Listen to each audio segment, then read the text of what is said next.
नमस्कार मंडळी, माझ्या चॅनलमध्ये तुमच्या सगळ्यांचं स्वागत आहे. कधीकधी डॉक्टरांचं विज्ञान हरतं आणि श्रद्धाही जिंकते, हे तुम्हाला माहिती आहे. पंढरपूरच्या विठोबा मंदिरामध्ये घडलेली ही कथा आहे. एका साध्या मुलाची ज्याचं आयुष्य संपत आलं होतं, पण विठुरायाच्या कृपेनं त्याला नवजीवन मिळालं. ही केवळ कथा नाही, तर हजारो वारकऱ्यांच्या अनुभवाने तयार झालेली एक सत्य भावना आहे. सोलापूर जिल्ह्यातील एका छोट्याशा गावात रमेश नावाचा एक तरुण राहत होता. घरची परिस्थिती अत्यंत हलाखीची होती. वडील आजारी होते, आई कमजोर होती आणि घर चालवण्याची पूर्ण जबाबदारी रमेशवर होती. तो दिवस रात्र मेहनत करत होता, पण नशिबाने जणू त्याच्या आयुष्याला दुःखाचंच वलय दिलं होतं. एक दिवस अचानक रमेशला तीव्र आजार झाला. सुरुवातीला साधा त्रास वाटणार आजार हळूहळू गंभीर बनत गेला. शहरातील डॉक्टरांकडे नेल्यावर त्यांनी स्पष्ट शब्दात सांगितलं, आता उपचार करणे कठीण आहे, वेळ फार कमी आहे. हे ऐकून रमेशच्या आईच्या पायाखालची जमीन सरकली. घरात रडारड, निराशा आणि भीतीचं वातावरण पसरलं. रमेश स्वतःही खूप खचला होता, पण त्याच्या चेहऱ्यावर एक वेगळी शांतता होती, जणू तो काहीतरी स्वीकारत होता.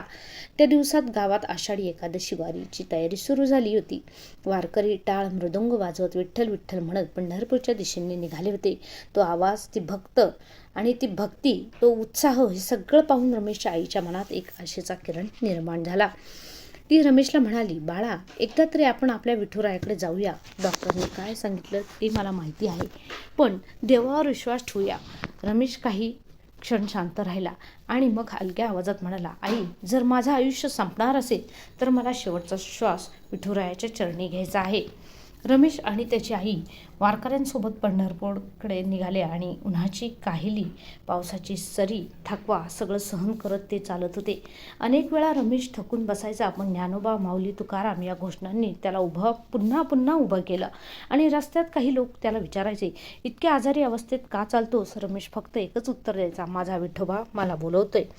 त्या वाक्यात इतकी श्रद्धा होती की ऐकणाऱ्यांच्या डोळ्यातही पाणी यायचं.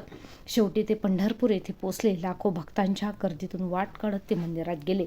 मंदिरात प्रवेश करताच रमेशच्या अंगावर रोमांच उभे राहिले. तो विठोबाच्या मूर्तीसमोर उभा राहिला. काळा तेजस्वी विठुराया, हात कमरेवर, भक्ताकडे पाहणारा. रमेशच्या डोळ्यातून अश्रू वाहू लागले. तो म्हणाला, विठुराया, मला काही नको, माझ्या आईला सुख दे, तिचं दुःख संपव. त्या क्षणी त्याला असं वाटलं जणू संपूर्ण जग शांत झालं आहे आणि काहीतरी त्याच्या डोक्यावर हात ठेवून म्हणतंय, मी आहे तुझ्यासोबत. त्या रात्री रमेश मंदिराजवळ झोपला. त्याला एक अद्भुत स्वप्न पडलं. एक तेजस्वी पुरुष त्याच्यासमोर उभा होता. काळा वर्ण, डोक्यावर मुकुट, हात कमरेवर, तोच भगवान विठोबा. विठोबा हसत म्हणाले, बाळा, तुझी परीक्षा संपली, तुझं दुःख आता दूर होणार आहे. पण लक्षात ठेव, तू फक्त स्वतःसाठी नाही तर इतरांसाठीही जगायचं आहे.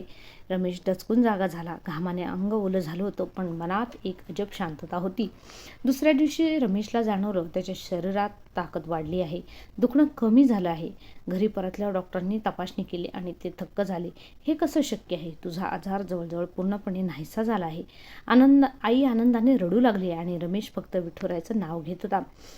आज रमेश एक सामान्य माणूस नाही. तो दरवर्षी वारीला जातो, लोकांना मदत करतो आणि प्रत्येकाला एकच सांगतो, श्रद्धा ठेवा, विठुराया कधीच सोडत नाही. पण ती एक गोष्ट अजूनही कोणाला सांगत नाही. त्या स्वप्नात विठुरायाने त्याला एक गुपित सांगितलं होतं, जे त्याच्या आयुष्याचा खरा उद्देश बनलं.